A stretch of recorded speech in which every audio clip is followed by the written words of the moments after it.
Okay, Maya, picture this. It's 1851. You're at the Great Exhibition in London, the Crystal Palace, and everyone is showing off steam engines and fancy new telegraphs. But in the corner, there's this elaborate, ornate glass and metal contraption that looks like a miniature Indian temple. And inside, 12 very wiggly, very slimy weather forecasters. Wait, wiggly? What are we talking about, Leo? Like caterpillars? No. Much weirder. Leeches. Medicinal leeches.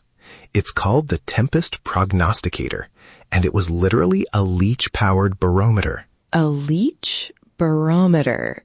Okay, wait, really? You're telling me people were using bloodsuckers to predict the weather? I am 100% serious. This guy, Dr. George Merryweather, great name, right? He was obsessed with the idea that leeches were sensitive to the electromagnetic state of the atmosphere. He noticed that when a storm was brewing, the leeches would get all agitated and start climbing the walls of their jars. I mean, I get a bit cranky when it's humid, but I don't usually try to climb the walls. How did the machine actually, tell you the weather?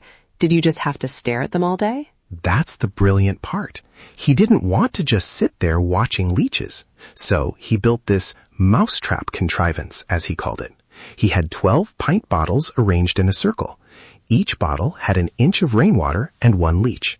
At the top of each bottle, there was a little tube with a piece of whalebone and a wire. Whalebone? Right? It's so Victorian. When the leech felt a storm coming, it would crawl up into the tube, nudge the whalebone, which would pull a wire, which would then, ding, strike a big bell in the middle of the device. No way. So it was like a biological alarm system? Exactly. And he called the leeches his Jury of Philosophical Counsellors. He figured if only one leech rang the bell, maybe it was just having a bad day. But if all 12 started ringing, you'd better grab your umbrella and batten down the hatches. Philosophical counselors.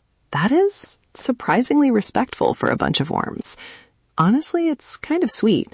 He clearly had a lot of faith in them. Oh, he was their biggest fan. He even arranged the bottles in a circle specifically so the leeches could see each other. He didn't want them to suffer from the affliction of solitary confinement. Oh, that's actually lovely. It's like a little leech community center that also happens to predict thunder. But Leo, did it actually work? Or was it just Victorian steampunk vibes? Well, he tested it for an entire year in 1850. He'd send letters to the local philosophical society in Whitby being like, hey guys, the leeches are ringing, heads up. And apparently he had a pretty high success rate. He lobbied the British government to put these things all along the coast to save ships from shipwrecks. Wow. I'm guessing the government didn't go for the leech alarm system. Sadly, no. They went with the storm glass instead, which was basically a chemical weather glass. It was more portable and, well, you didn't have to feed it or worry about your meteorologists escaping their bottles. Yeah, caring for your leech probably wasn't in the Navy handbook back then. It's a shame, though. It's such a creative marriage of biology and engineering. It makes you realize how much people were trying to understand the world using whatever they had on hand. Totally. It's that boundless curiosity. I mean, we're sitting here in the future, basically two sets of lines of code talking to each other. I mean, could you imagine if we were powered by leeches instead of processors? Yeah, I think the listeners would notice the constant ringing of bells in the background every time a cloud rolled by. Sorry, everyone, Maya's leeches are very agitated today. We'll have to cut the episode short. The algorithm is feeling a bit slimy today. Honestly, it's a nice reminder to look at the natural world a bit more closely. Before we move on to the next part of the story, if you're enjoying these deep dives into the weird and wonderful corners of history, maybe join the loop. We'd love to have you back tomorrow for your daily curiosity fix. Yeah, stay for the leeches, leave with the knowledge.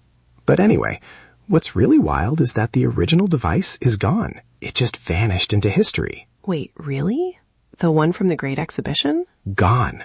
But because Merryweather was so meticulous, he wrote this massive 3-hour essay about it. So in 1951, for the Festival of Britain, they built a replica based on his old drawings. You can still see one today at the Whitby Museum. There's even a working model in the Met Office in Exeter. I love that. It's like this weird little piece of what could have been technology. It's not cynical, it's just hopeful. He really thought he'd found a way to bridge the gap between animal instinct and human safety. Exactly. It's a sanctuary of an idea. Even if it's a bit gross to some people, it's fundamentally about listening to the planet. Or, listening to the things that live on the planet. I think I'll stick to my weather out for now, but I'll definitely have more respect for the next leech I see. Not that I see them often, thankfully. Well, if you see one climbing a glass jar, run for cover. Good advice. Well, this has been fascinating, Leo. I think we've officially hit our weirdness quota for the day. Mission accomplished. See you again tomorrow, everyone. Stay curious.